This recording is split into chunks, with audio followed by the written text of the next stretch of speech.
Yes mga mare ko, for the ulam naman tayo. Baka may siomai kayo diyan, lagyan natin ng maraming gulay. Budget meal din to mga mare, kaya kung nagtitipid kayo, gusto nyo na masustansyang ulam at marami makakakain, try nyo na rin ito.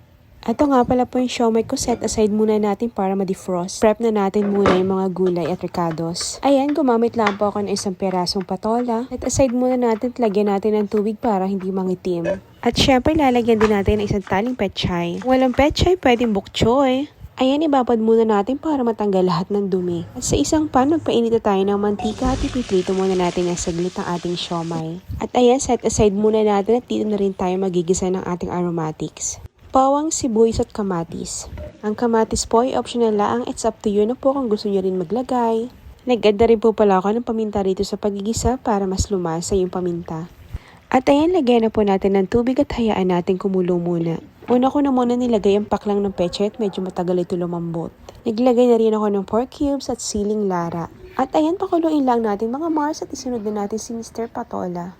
Naku mga mare, kung di nyo pa natatry ang lutong ito, itry nyo na and for sure magugustuhan ninyo. Lalo ngayon, medyo nagtatag-ulan na naman. At dahil medyo matabang, nag-add ako ng patis. At isunod na rin natin ang ating miswa.